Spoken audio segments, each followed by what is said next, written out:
The air hung heavy and still in the cavernous mouth of the cave. It was as if time itself had paused, holding its breath in anticipation of what lay within. The entrance loomed like a portal to another world, a world forgotten by time and untouched by the light of day. Dust motes danced in the single beam of Daniel's lantern, a frail defiance against the encroaching shadows. The light flickered, casting eerie shapes on the walls, as if the cave itself was alive and watching his every move. Each step he took seemed to disturb the ancient stillness, sending ripples through the air. He pushed deeper into the earth's raw maw, each step a crunching percussion against the silence. The sound echoed off the walls, a stark reminder of his solitude in this subterranean world. The deeper he went, the more the cave seemed to close in around him, its walls narrowing and the ceiling lowering, as if trying to swallow him whole. The air grew colder, the smell of damp earth thickening with each breath. It was a scent of ancient decay, of life that had long since turned to dust. The walls glistened with moisture, and the occasional drip of water echoed like a distant heartbeat. Daniel shivered, not just from the cold, but from the weight of history pressing down on him. Daniel ran a hand along the rough-hewn wall, his fingers tracing the contours of millennia. The stone was cool and damp to the touch, its surface worn smooth by the passage of time. He could almost feel the hands of those who had come before him, their presence lingering in the rock. It was a connection to the past, a tangible link to the people who had once called this place home. This cave, he could feel it, held secrets. Secrets that had been buried for centuries, waiting for someone to uncover them. He paused for a moment, lost in thought, wondering what stories the cave had to tell. What had happened here? Who had walked these halls before him? The questions swirled in his mind, driving him forward. He rounded a bend, and the passage opened into a vast chamber. The sudden expanse took his breath away, the ceiling soaring high above him, adorned with stalactites that glistened like 1,000 tiny daggers. The chamber was a cathedral of stone, a testament to the power and beauty of nature. Stalactites sharp as teeth hung from the ceiling. They seemed to guard the chamber, a silent warning to any who dared to enter. The formations were both beautiful and menacing, a reminder of the cave's ancient and untamed nature. Each one was a work of art, sculpted by the slow drip of water over countless eons. Moonlight, filtering through a fissure above, cast an ethereal glow upon a single stone altar in the chamber's center. The light was soft and otherworldly, illuminating the altar with a ghostly radiance. It was as if the moon itself was reaching down to touch this sacred place, bestowing its blessing upon the relics that lay there. On it lay a collection of relics, undisturbed for centuries. His heart quickened. This was it, the culmination of years of research and countless hours spent in the field. Each relic was a piece of the puzzle, a clue to the lives of those who had come before. He could hardly believe his eyes. The artifacts were more magnificent than he had ever imagined. This was the discovery of a lifetime, the moment he had dreamed of since he first picked up a trowel and brush. The cave had given up its secrets, and he was the one to uncover them. As he stood there, gazing at the relics, he felt a profound sense of connection to the past, and a deep gratitude for the opportunity to bring its stories to light. Daniel approached the altar with reverence, his fingers tracing the intricate carvings on its surface. He brushed away the dust, revealing pottery shards, tarnished jewelry, and then a glint of bone in the muted light. He reached out, his hand trembling slightly. It was a flute, crafted with macabre artistry from the bones of human fingers. The craftsmanship was exquisite, each joint seamlessly bound, each hollow perfectly aligned. It was both beautiful and profoundly disturbing. He picked it up, feeling the smooth, cool touch of bone against his skin. A shiver ran down his spine. It was more than just an instrument. It felt alive. A tremor of unease ran through him, a primal warning he couldn't ignore. Yet he felt strangely drawn to it. He had to hear its song.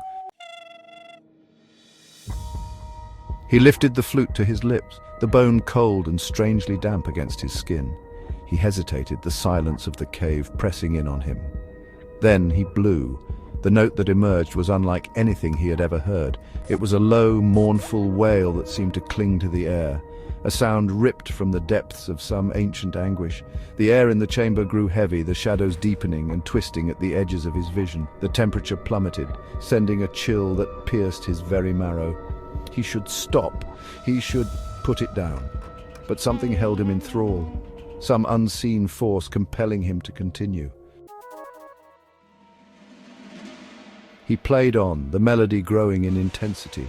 It was no longer a single note, but a cacophony of sound, a chorus of screams and whispers that seemed to emanate from the very walls of the cave.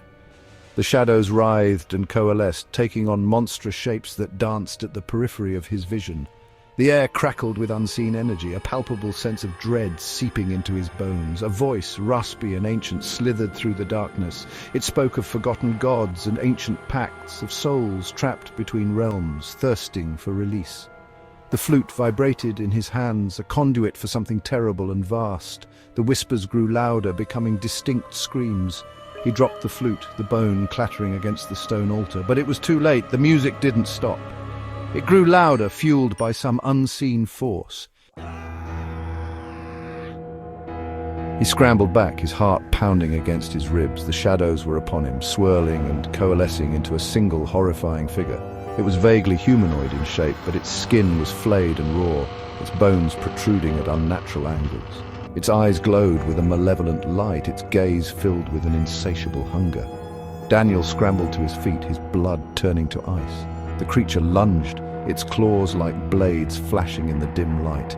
He barely dodged out of the way, feeling the wind of its passage as it tore through the air where he had been just a moment before. He had to get out. He had to escape this place. He fled.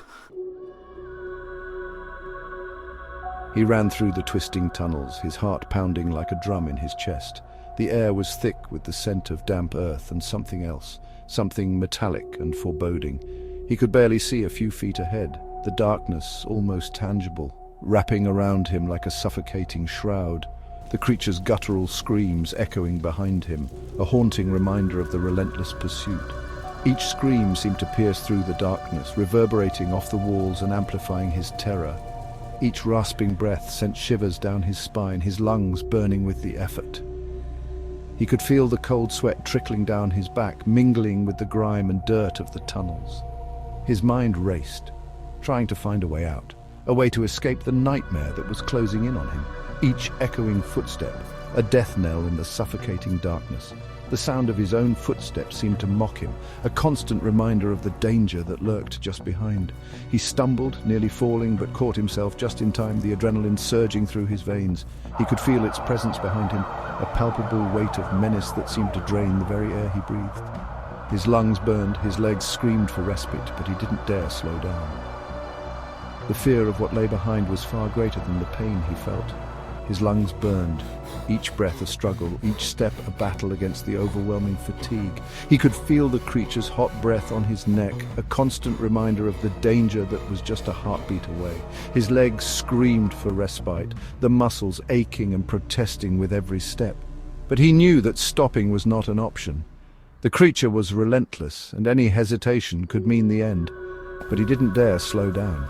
The thought of the creature catching up to him was enough to keep him moving, pushing through the pain and exhaustion. He had to keep going, had to find a way out. He burst out of the cave mouth, the blessed light of the moon momentarily blinding him. He didn't stop, he couldn't. The cool night air was a stark contrast to the stifling heat of the tunnels, but it did little to calm his racing heart. The blessed light of the moon momentarily blinding him. He didn't stop, he couldn't. He knew with a certainty that chilled him to the core that the creature was not bound by the confines of the cave. It was hunting him. He knew with a certainty that chilled him to the core that the creature was not bound by the confines of the cave. It was hunting him, and it would not stop until it claimed its prize. That the creature was not bound by the confines of the cave. It was hunting him, and it would not stop until it claimed its prize. He glanced back just in time to see it. A grotesque silhouette framed against the moonlight, and it would not stop until it claimed its prize. He glanced back just in time to see it, a grotesque silhouette framed against the moonlight, a clawed hand reaching out. He glanced back just in time to see it, a grotesque silhouette framed against the moonlight, a clawed hand reaching out, catching him across the back. He screamed, the sound torn from his throat. A grotesque silhouette framed against the moonlight, a clawed hand reaching out, catching him across the back. He screamed, the sound torn from his throat. A clawed hand reaching out, catching him across the back. He screamed, the sound torn from his throat, catching him across the back. He screamed, the sound torn from his throat. The pain was excruciating, a searing agony that seemed to consume him entirely. The sound torn from his throat. The pain was excruciating, a searing agony that seemed to consume him entirely. He stumbled, falling to the ground, his vision blurring as the world around him faded into darkness. Days blurred into a horrifying chase.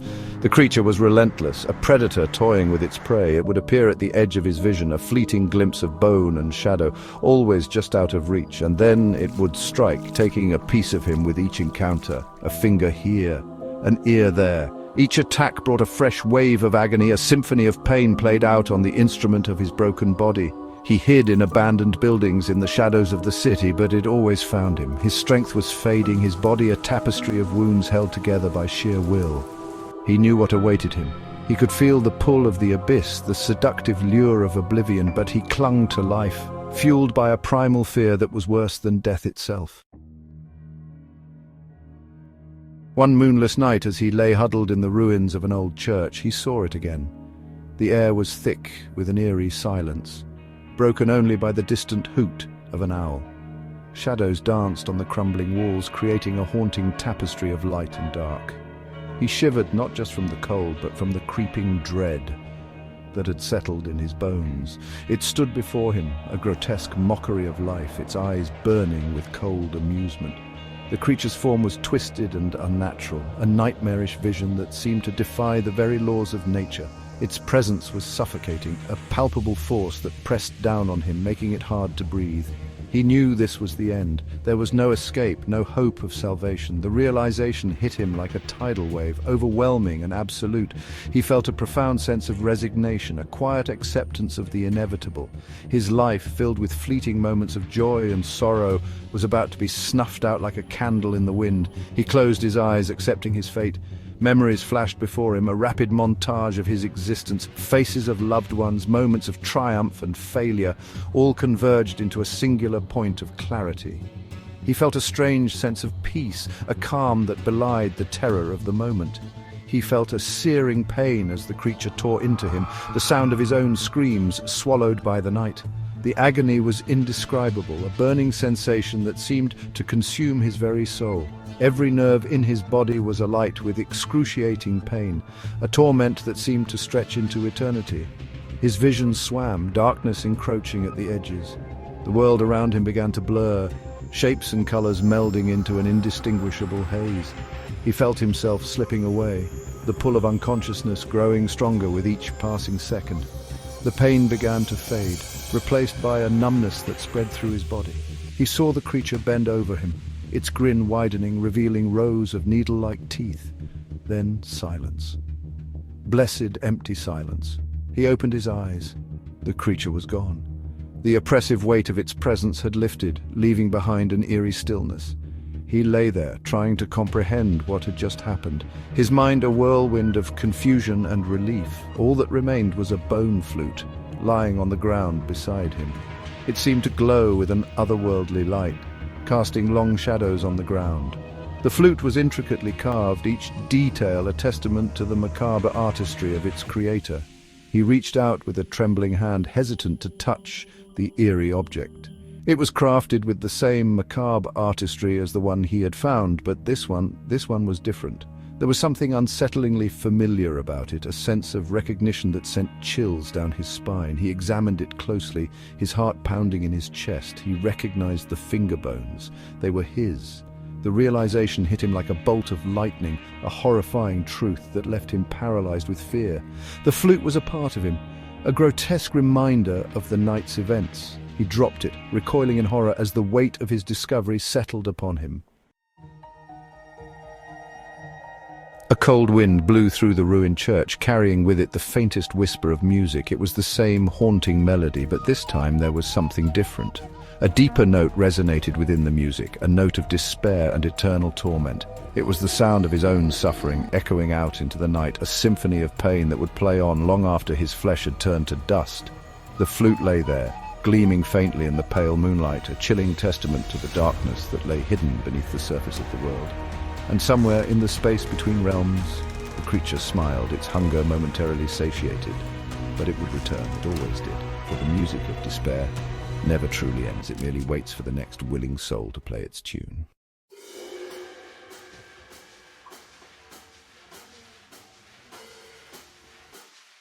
The fluorescent lights hummed above, casting a sickly yellow glow across the aisles. It was 2 a.m., the deadest part of the night shift at Good Foods, a grocery store that was anything but good. My name's Jack, and I'm stuck here with 2 other souls, brave or stupid enough to work this graveyard shift. Sarah, a college student with nerves of steel, and Big Tony, a mountain of a man with a surprisingly soft heart. Tonight, the silence was broken only by the distant hum of refrigerators and the occasional thud of a product falling from a shelf.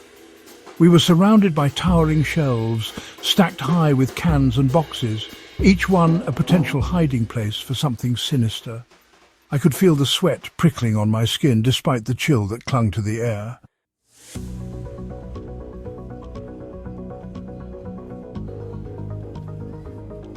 "Did you hear that?" Sarah's voice cut through the silence, barely a whisper. She was staring down aisle 5, her eyes wide with apprehension. "Hear what?" Big Tony grumbled, his voice a low rumble that echoed through the empty aisles. He was busy restocking the dairy section, his massive frame dwarfed by the towering shelves. "I thought I heard something," Sarah said, her voice barely audible, like whispering. Big Tony snorted. "It's probably just the rats," he said. "This place is crawling with them." "Yeah, probably," Sarah said, but her voice lacked conviction. "Come on, Sarah," I said, forcing a chuckle. "You're letting your imagination run wild." She didn't look convinced, but she didn't argue either. She just nodded slowly and went back to restocking the cereal aisle.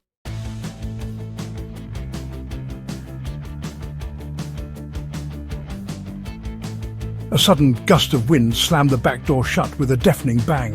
The sound echoed through the store, making me jump. I spun around, my heart pounding in my chest. It was just the wind, I told myself. Just the damn wind. What was that? Sarah exclaimed, her eyes wide with alarm. "Just the wind," I said, trying to sound calm. "It gets pretty strong around here." But even as I said it, I couldn't shake the feeling that something was wrong. The hair on the back of my neck stood on end, and a cold shiver ran down my spine. I glanced nervously towards the back of the store, where a set of rickety stairs led down into the basement. The basement. Nobody ever went down there. We all knew the stories, whispered amongst the employees like a forbidden secret. The stories of the old butcher shop that used to be down there, and the butcher who had vanished without a trace. The basement door creaked open slightly, as if beckoning us closer.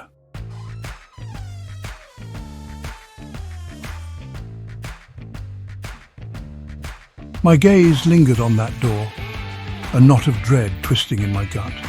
The flickering light beneath it seemed to pulse with a life of its own, casting grotesque shadows that danced across the grimy concrete floor.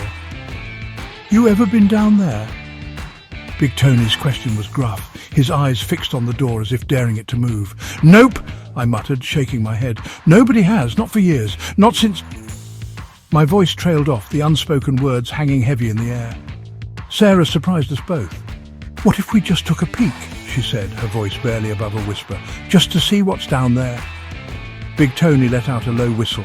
"You sure about that, Sarah? Those stories—" She shrugged, a nervous tremor running through her. "Someone's got to face the boogeyman, right?" Her words hung in the air, a challenge masked as a question. The silence stretched, punctuated only by the distant hum of the refrigerators.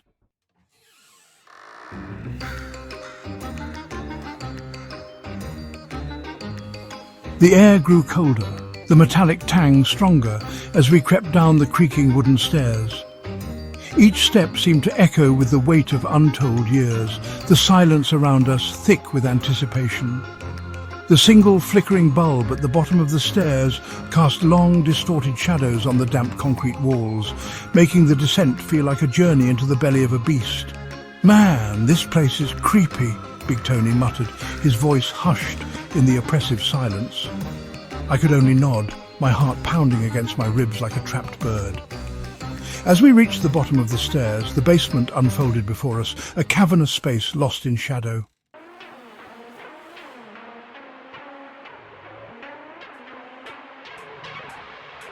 The butcher shop was shrouded in a semi-darkness, the single bulb doing little to penetrate the oppressive gloom. Rusted hooks hung from the ceiling, their once sharp points dulled with time and neglect, but no less menacing. Below the hooks, the floor was a mosaic of cracked and discoloured tiles, stained with what could only be dried blood. A large walk-in freezer stood at the back, its metal door dented and rusted, a single word scrawled across it in what looked like dried blood. Beef. The sight of it sent a fresh wave of nausea rolling through me, and I had to fight the urge to turn and run back up the stairs. "This is messed up," Big Tony muttered, his usually jovial face grim.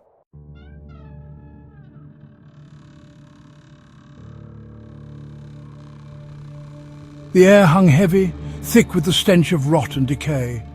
I ran a hand along the cold, damp wall, my fingers tracing the outline of what felt like a handprint etched into the grime.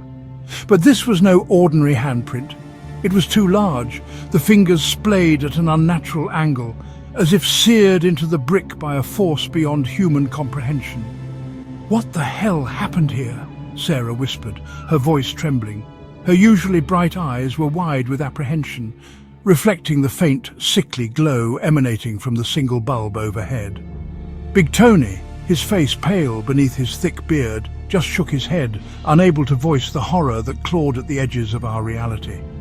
We stood there for a moment, three souls adrift in a sea of darkness, the silence punctuated only by the drip, drip, drip of water from a broken pipe in the corner. I forced myself to move, drawn deeper into the butcher shop's macabre embrace. The floor was a minefield of debris, rusted cleavers, shattered bones that crunched underfoot, and chunks of something that looked suspiciously like dried flesh. This wasn't just a butcher shop, it was a slaughterhouse.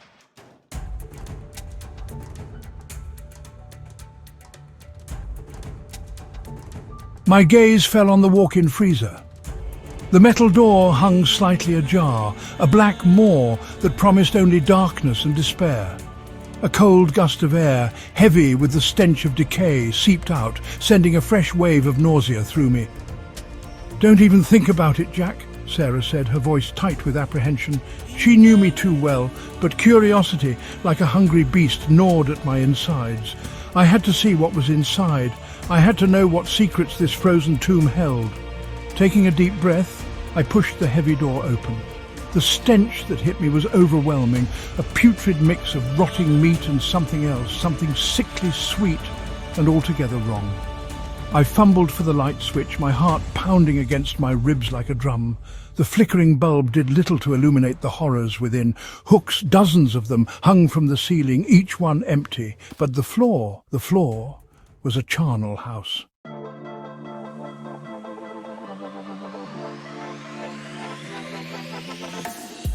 These weren't the neatly butchered cuts of beef or pork I was used to seeing. These were dismembered, twisted, profane, limbs contorted at unnatural angles, some impossibly large, others grotesquely small. Faces frozen in silent screams stared up at me from the macabre buffet. A wave of dizziness washed over me and I stumbled back, bile rising in my throat.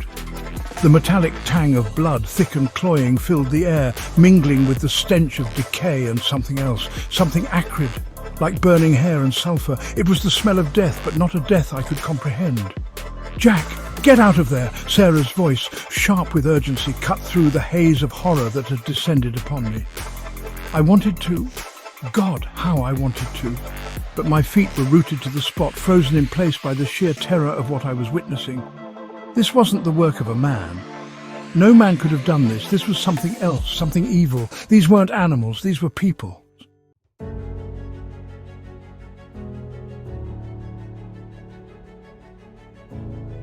A low groan echoed through the freezer, a sound that seemed to emanate from the very walls themselves. The hair on the back of my neck stood on end, and a cold shiver, one that had nothing to do with the frigid temperature, ran down my spine.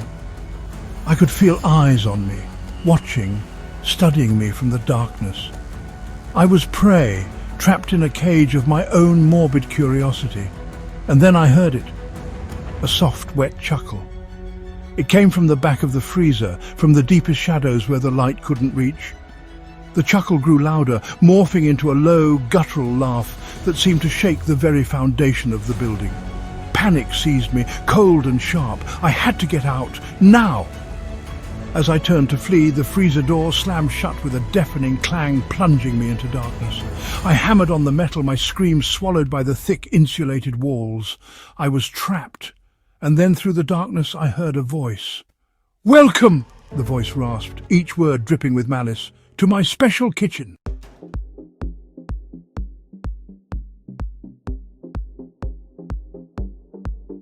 The metallic clang of the freezer door reverberated through the room, the sound echoing my own fear.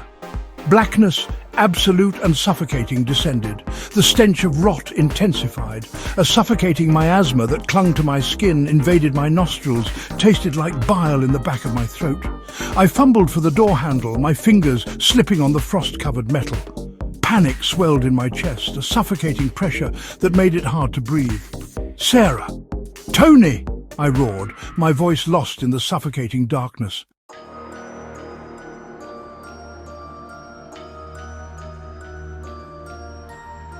Then a faint light flickered at the back of the freezer, pushing back the oppressive darkness.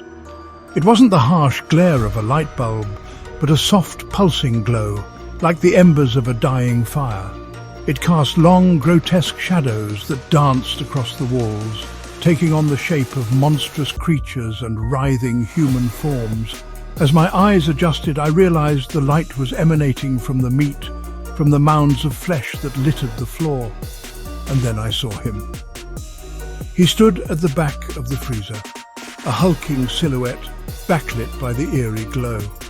He wore a blood-soaked apron that hung from his massive frame like a shroud, and a heavy cleaver glinted in his hand, catching the sickly light.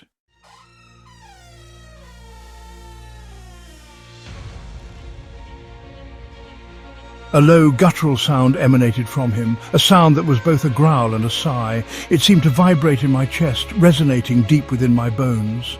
"Foolish mortals," he rasped, his voice a dry, scraping sound like bones grinding together.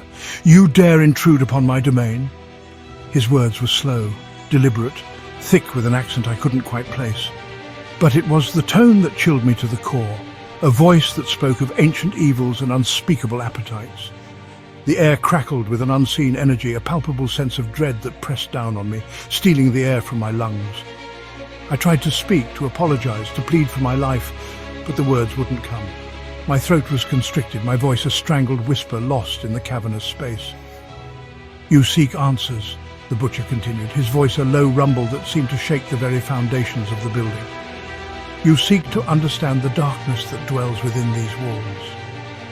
He chuckled, a dry, rattling sound that echoed through the freezer. "Then look around you, mortal, and despair."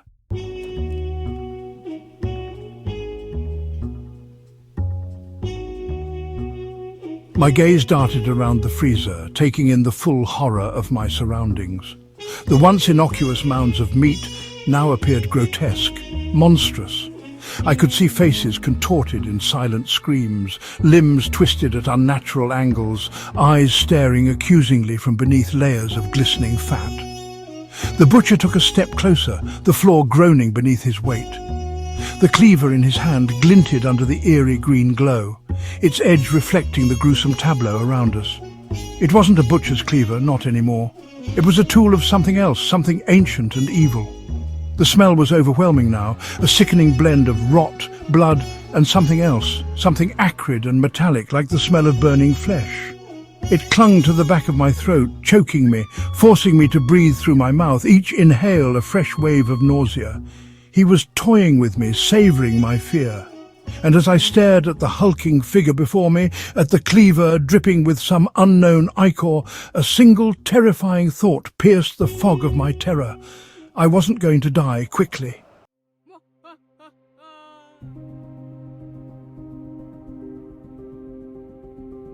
"You see, boy," the butcher rasped, his voice a low rumble that seemed to emanate from the very walls themselves, "this town has a hunger, an insatiable hunger. They come to me seeking to sate their appetites, to indulge in their darkest desires. His words were like venom seeping into my mind, poisoning my thoughts. But I was paralyzed, frozen in place by a fear so profound it transcended the physical. He let out a low chuckle that sent chills down my spine. Fools. Their flesh, their bones, their very souls. They all belong to me now.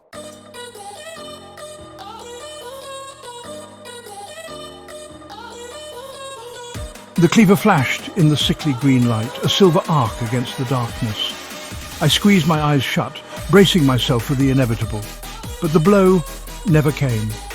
Instead, I heard a sickening thud, followed by a gurgling scream. A scream that was cut short, ending in a wet gasp. I opened my eyes, my heart pounding against my ribs like a wild animal trying to escape its cage. The butcher stood frozen, the cleaver raised above his head. But it wasn't me he was looking at. Sarah stood in the open doorway, her face pale but determined.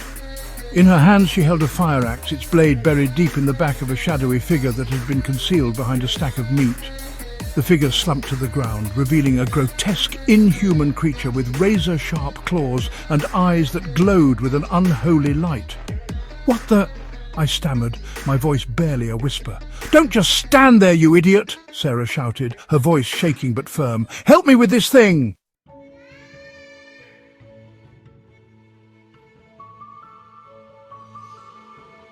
The butcher roared in anger, a sound that seemed to shake the very foundations of the building. He turned towards Sarah, his massive form blocking the doorway, the cleaver raised high. But before he could strike, another figure lunged from the shadows. Big Tony, his face a mask of rage, slammed into the butcher with the force of a runaway train. The impact sent both of them crashing to the ground, the cleaver clattering across the floor, skidding to a stop at my feet. "Jack!" Sarah screamed, her voice hoarse with exertion. "The axe!" I scrambled toward the fallen axe, my fingers closing around the cold, rough handle. It was heavier than I expected, the wood slick with grime and something else, something warm and sticky. I didn't want to know what it was. Adrenaline surged through me, overriding the fear that threatened to consume me. I hefted the axe, feeling its weight in my hands, a strange sense of power coursing through me. This was it, fight or die.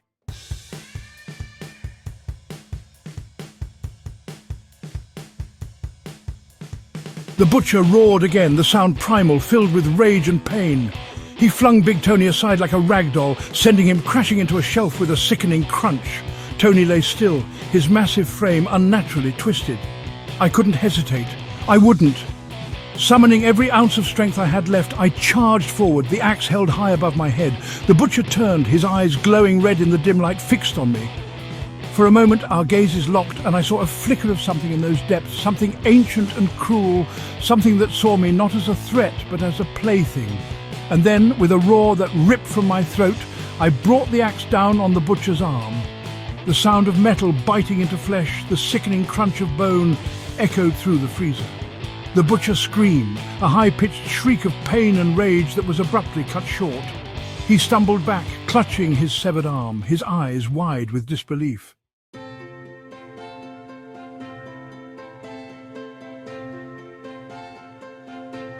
"Let's go!" Sarah screamed, pulling me towards the open doorway. I didn't need to be told twice.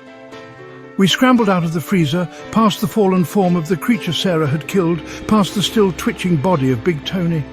The butcher's screams followed us up the stairs, echoing through the empty store, a chilling soundtrack to our escape. We didn't stop running until we were outside, the cool night air stinging our lungs, the distant city lights a beacon of normalcy in the face of the horrors we had witnessed. As the sun began to rise, casting long shadows across the parking lot, we looked back at the grocery store, its familiar facade now sinister and foreboding. We knew deep down that we would never be the same. We had looked into the abyss, and the abyss had looked back. And in those depths we had seen a hunger that could never be sated.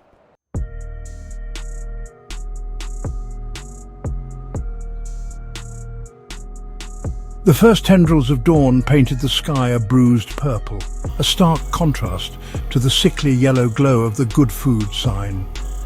We stood there, Sarah and I, shivering in the cold morning air, our clothes stained with blood and grime.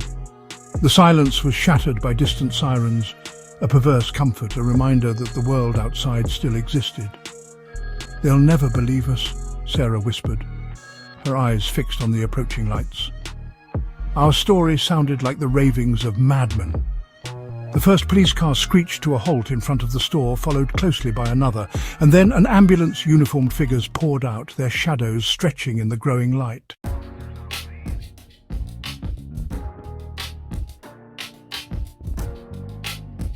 We told them everything, or at least we tried to. The words stumbled out, disjointed and fragmented. The officers exchanged uneasy glances, their skepticism evident. They found Big Tony's body in the freezer, broken and twisted. They found the remains of the creature Sarah had killed, but they didn't find the butcher. And they never would. Some secrets are best left buried, hidden in the shadows.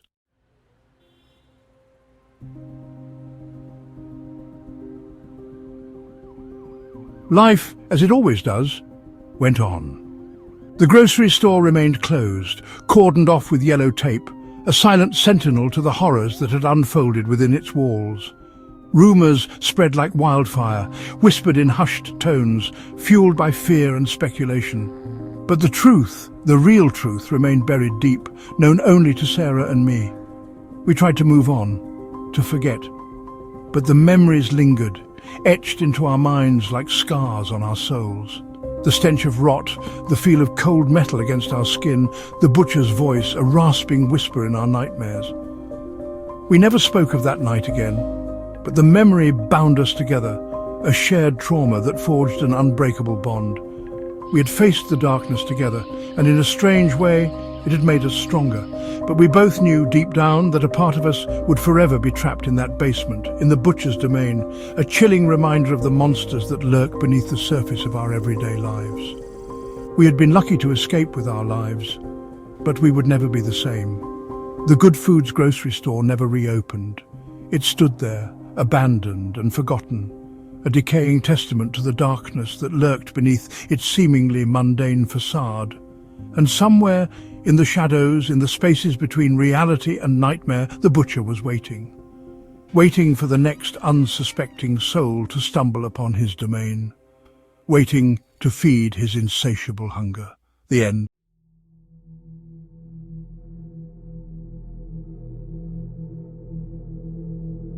They call me Logan. I work in this godforsaken place, underground, hidden, a lab they call it. More like a tomb, every day the same routine. Check the monitors, log the data, repeat. It's tedious, monotonous, but someone has to do it. The things we do here, the research, it's for the greater good. At least that's what they tell me.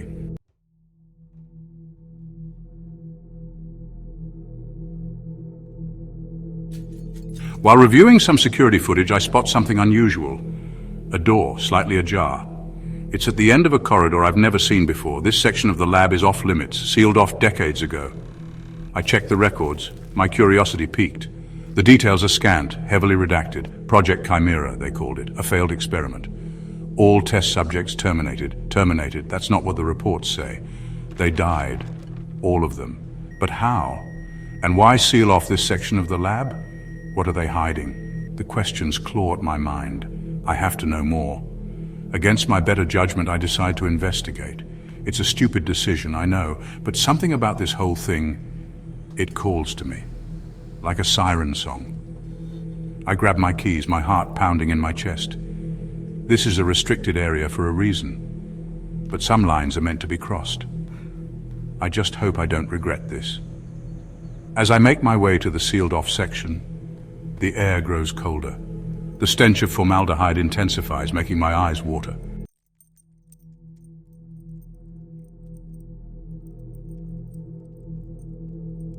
The door is heavy, reinforced steel.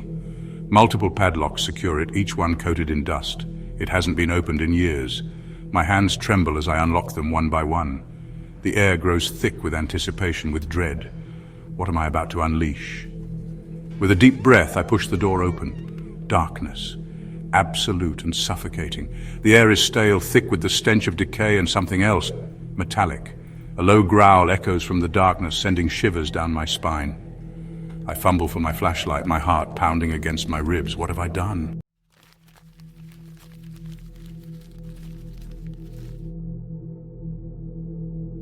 Gotta find answers. This place is a labyrinth. Corridors upon corridors of forgotten research, decades of secrets buried beneath the earth. I finally stumble upon what I'm looking for, the archives. Dust-covered filing cabinets line the walls, each one a potential window into the past. The air is thick with the smell of decay, of forgotten things. I pull open a drawer, the metal screeching in protest. Files spill out, their edges brittle with age. I sift through them, my pulse quickening. Project Chimera, there has to be something here. One file catches my eye. A faded photograph, barely visible beneath the grime. A group of men in lab coats, their faces obscured by surgical masks. They stand around a table, their expressions unreadable. On the table, a large sheet-covered object. The caption below simply reads, Subject Zero, Subject Zero. What the hell does that mean? I delve deeper into the files, my mind racing. The information is fragmented, incomplete. But one thing becomes clear. Project Chimera was far more sinister than I could have ever imagined.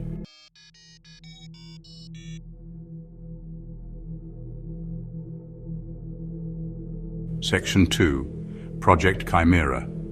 The scientists were obsessed, driven by a desire to transcend the limitations of the human body. They believed they could create the perfect soldier, a weapon. Project Chimera was their attempt to rewrite the very code of life itself. They experimented on animals first, pigs mostly, splicing their DNA with that of other creatures. The results were grotesque, monstrosities. But the scientists, they weren't deterred. They saw it as progress. Then they moved on to human subjects, volunteers at first, patriotic fools promised unimaginable power. They didn't last long. The transformations were too rapid, too unstable, their bodies racked with pain, their minds fracturing. The scientists, they knew they were in over their heads, but they couldn't stop. They were too close. They had created something truly monstrous, and now it was loose.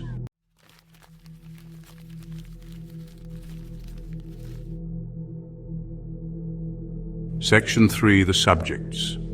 The files are filled with their faces, the subjects, men and women, young and old, all lured to this place with promises they couldn't refuse, all of them victims.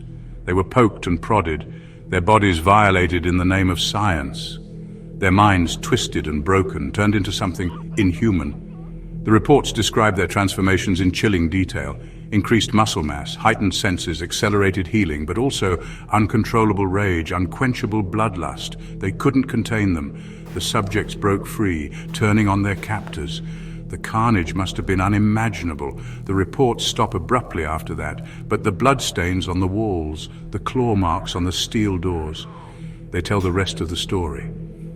I slam the file shut, my stomach churning. These weren't scientists, they were monsters. And they created something far worse, something that still lurks in the shadows of this godforsaken place.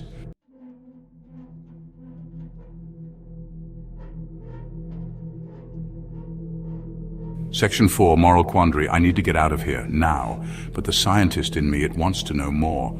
Wants to understand what happened here, how it all went so wrong. These files, they paint a horrifying picture, but they don't tell the whole story. What happened to the subjects? Are any of them still alive? And what about Subject Zero? I can't turn back now. I've come too far. This place, it's a nightmare. But I have to face it, for my own sanity, for the sake of the truth, even if it kills me. I push on deeper into the darkness. Each step I take feels heavier than the last. The air grows colder, the silence more oppressive. I'm not alone. I can feel it in my bones.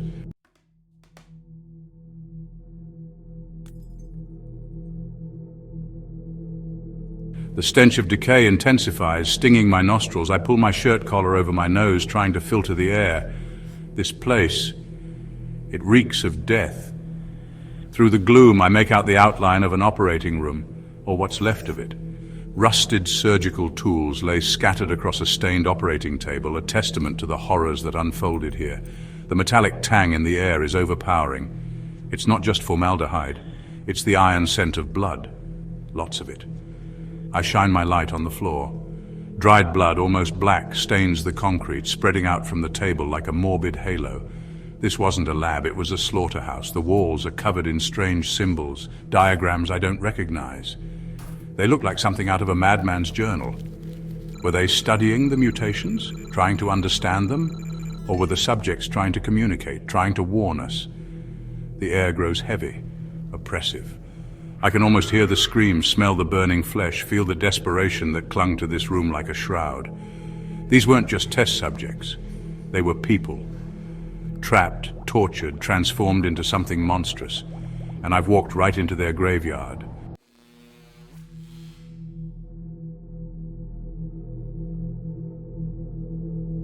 A faint hum draws my attention.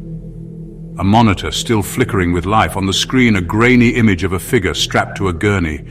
It's thrashing violently, its limbs bent at unnatural angles. Even through the static, I can see the agony in its eyes. The image cuts out, replaced by a wave of static. I adjust the dials, trying to get a clearer picture.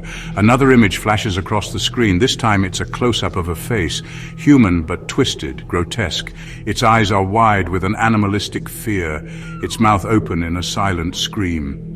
The monitor sparks, then goes dark. I curse under my breath, giving the side of the machine a frustrated kick. But the images, the screams, they're burned into my mind. These people, these things, they suffered, and someone needs to answer for it. A cold shiver runs down my spine. I'm being watched. I can feel it. Something is down here with me, something born from the darkness, fueled by the pain and suffering that permeate these walls. And it's not afraid to kill again.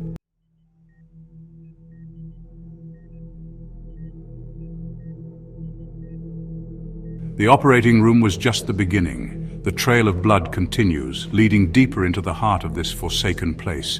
It's everywhere, on the walls, the ceiling, the floors, smeared, splattered, like some grotesque Jackson Pollock painting. Whatever happened here, it wasn't clean, it was brutal. The metallic scent is almost overpowering now. I can taste it on my tongue. Copper, iron. The stench of death clings to me, seeps into my pores, into my lungs. I should turn back. This place, it's not right. But something drives me forward. A need to know, a need to understand. The air grows colder with each step I take, the silence broken only by the sound of my own breathing and the pounding of my heart. I shine my light down a narrow corridor, the walls slick with what looks like fresh blood. Something has been this way recently, something that's still alive. I brush my fingers against the wall, feeling the dampness of the blood seeping into my skin. It's still warm. Panic surges through me, cold and sharp. I'm not alone. Whatever did this, whatever left this trail of carnage, it's still out there, hunting.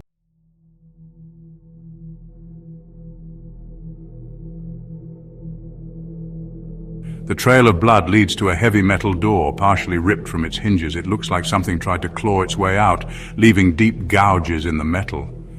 These aren't the marks of any animal I know. They're too deep, too powerful. I shine my light on the marks, examining them closely. They're too precise to be random, too deliberate. There's a pattern here, a kind of savage elegance. This wasn't an act of mindless rage. It was calculated, controlled. What kind of monster could do this? What kind of creature possesses this kind of raw power, this kind of focused aggression? The scientists, they created something truly terrifying down here. Something beyond our worst nightmares. A series of heavy thumps echoes from the other side of the door, sending a jolt of fear through my entire body. Something is on the other side, something big, something angry, and it knows I'm here.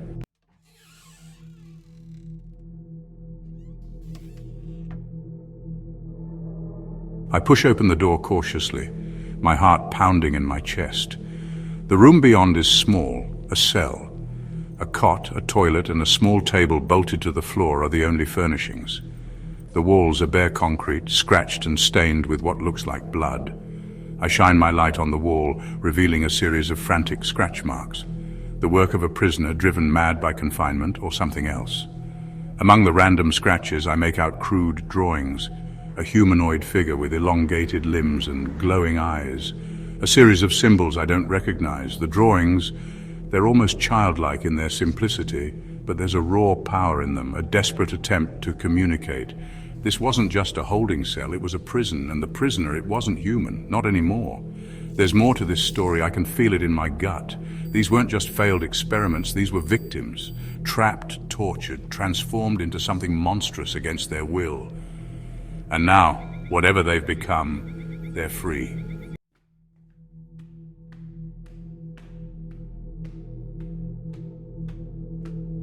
My foot brushes against something on the floor. I shine my light down, revealing a small, leather-bound notebook. The cover is torn, stained with what looks like blood. I pick it up gingerly, my fingers trembling slightly. This could be the key to understanding what happened here.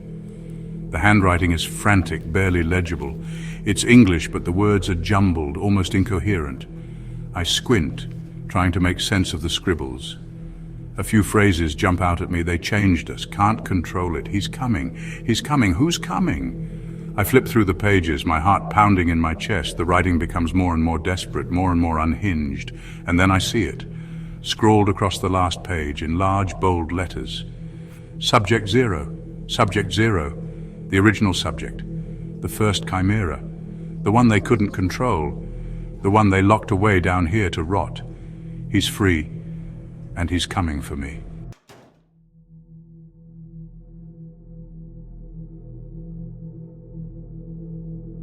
The metal cell door buckles inward with a deafening crash, ripped from its hinges as if it were made of paper. Dust and debris fill the air, momentarily obscuring my vision. I stagger back, my heart pounding against my ribs. It's here. A pair of glowing yellow eyes pierce the darkness, fixed on me with a look of primal hunger. The creature steps into the dim light, its form shifting in and out of the shadows. It's a grotesque parody of a human being, its flesh scarred and twisted, its limbs elongated and grotesquely muscled. No, stay back. My voice is a hoarse whisper, choked with fear. I raise my hands in a futile gesture of surrender. The creature doesn't hesitate. It lunges, its claws bared, a guttural roar erupting from its throat. This is it. This is how it ends, in the darkness, hunted by the very thing we created.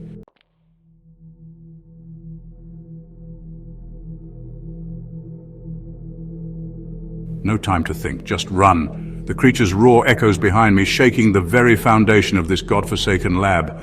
My lungs burn, my legs scream for mercy, but I push on. Every instinct screams at me to survive, to escape this nightmare. The air is thick with the stench of decay and something else, a musky, animalistic odor that turns my stomach. I risk a glance over my shoulder. Bad move. The creature is closer than before, its eyes glowing like hot coals in the darkness. Its clawed hand lashes out, missing me by inches. I stumble over a piece of debris, my ankle twisting beneath me. I hit the ground hard, my flashlight skittering out of reach. Darkness, complete and utter darkness. I grope blindly for the flashlight, my heart pounding against my ribs like a drum. I can hear it now, close. Breathing heavily, its foul breath hot on the back of my neck. I can almost feel its claws digging into my flesh, tearing me apart. I squeeze my eyes shut, bracing for the inevitable.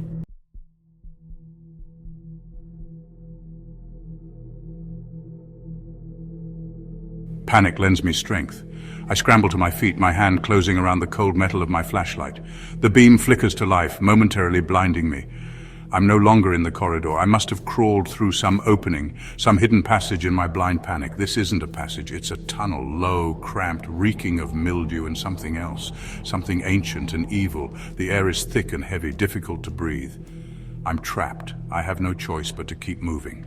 The tunnel twists and turns, seemingly endless. Claustrophobia claws at me, threatening to overwhelm me. The darkness presses in from all sides, suffocating, inescapable. The creature's roars are muffled now, distant but still audible. It's following me, hunting me. This tunnel, it's no escape. It's a tomb, and I'm the intended occupant.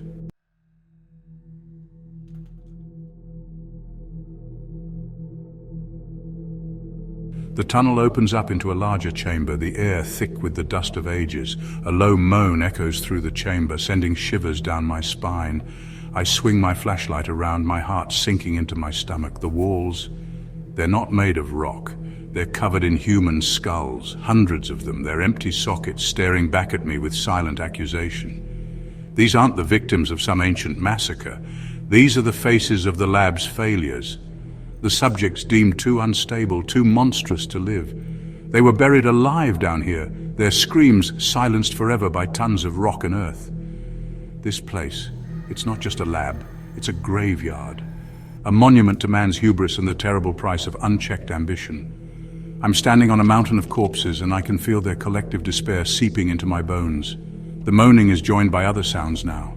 Whispers, sobs, guttural growls.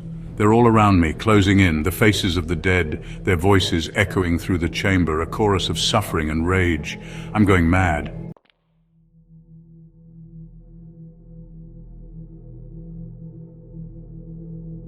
I stumble back, desperate to escape the voices in my head. The tunnel wall gives way unexpectedly, and I fall through the opening, landing hard on a cold metal floor. I look up, expecting more darkness, more horrors. What I see instead takes my breath away. I'm in a vast, cavernous chamber, the ceiling lost in shadow far above. In the center of the chamber, bathed in an eerie green glow, is a massive pulsating structure. It's organic, fleshy, riddled with tubes and wires that snake in and out of its surface like veins. The heart of the lab. As I watch, mesmerized, a section of the structure pulsates, splits open, revealing a single milky white eye. It swivels in its socket, fixing me with a cold, calculating stare. This is no mere experiment. This is something else entirely, something ancient, something evil. A deep, resonating hum emanates from the structure, vibrating through the air, through the metal floor, through my very bones. The whispers and moans from the tunnel cease abruptly, replaced by an oppressive silence. This thing, it's aware of me.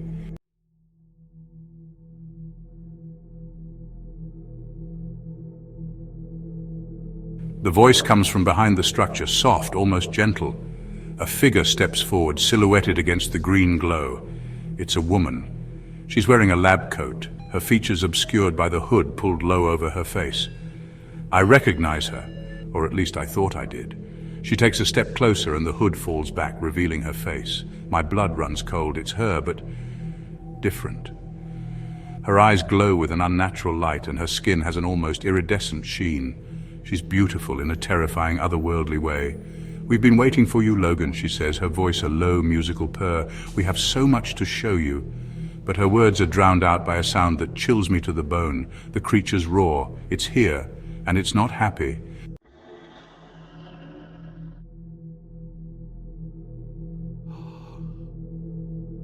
You lured me here," I stammer, my voice barely a whisper. The pieces of the puzzle fall into place, forming a picture more horrifying than I could have imagined. The woman, the creature, the pulsating heart of the lab, it's all connected. "He served his purpose," the woman says, her voice devoid of emotion. She gestures towards me with a dismissive flick of her wrist. "He led us to you." The creature roars, its eyes fixed on me with a hunger that chills me to my core. I'm nothing but a pawn in their twisted game, a sacrifice to something monstrous. Panic surges through me, cold and sharp. I glance desperately around the chamber, but there's nowhere left to run. The exit is blocked by the pulsating mass of the lab's heart, its single eye watching me with cold amusement. "You should be honored," the woman purrs, her voice a seductive whisper that belies the malice in her eyes. "You're about to witness the dawn of a new era, an era ruled by creatures born of darkness and despair, an era where humanity is nothing but a distant memory. And I, the architect of my own demise, will be the first to bear witness to its terrifying reign."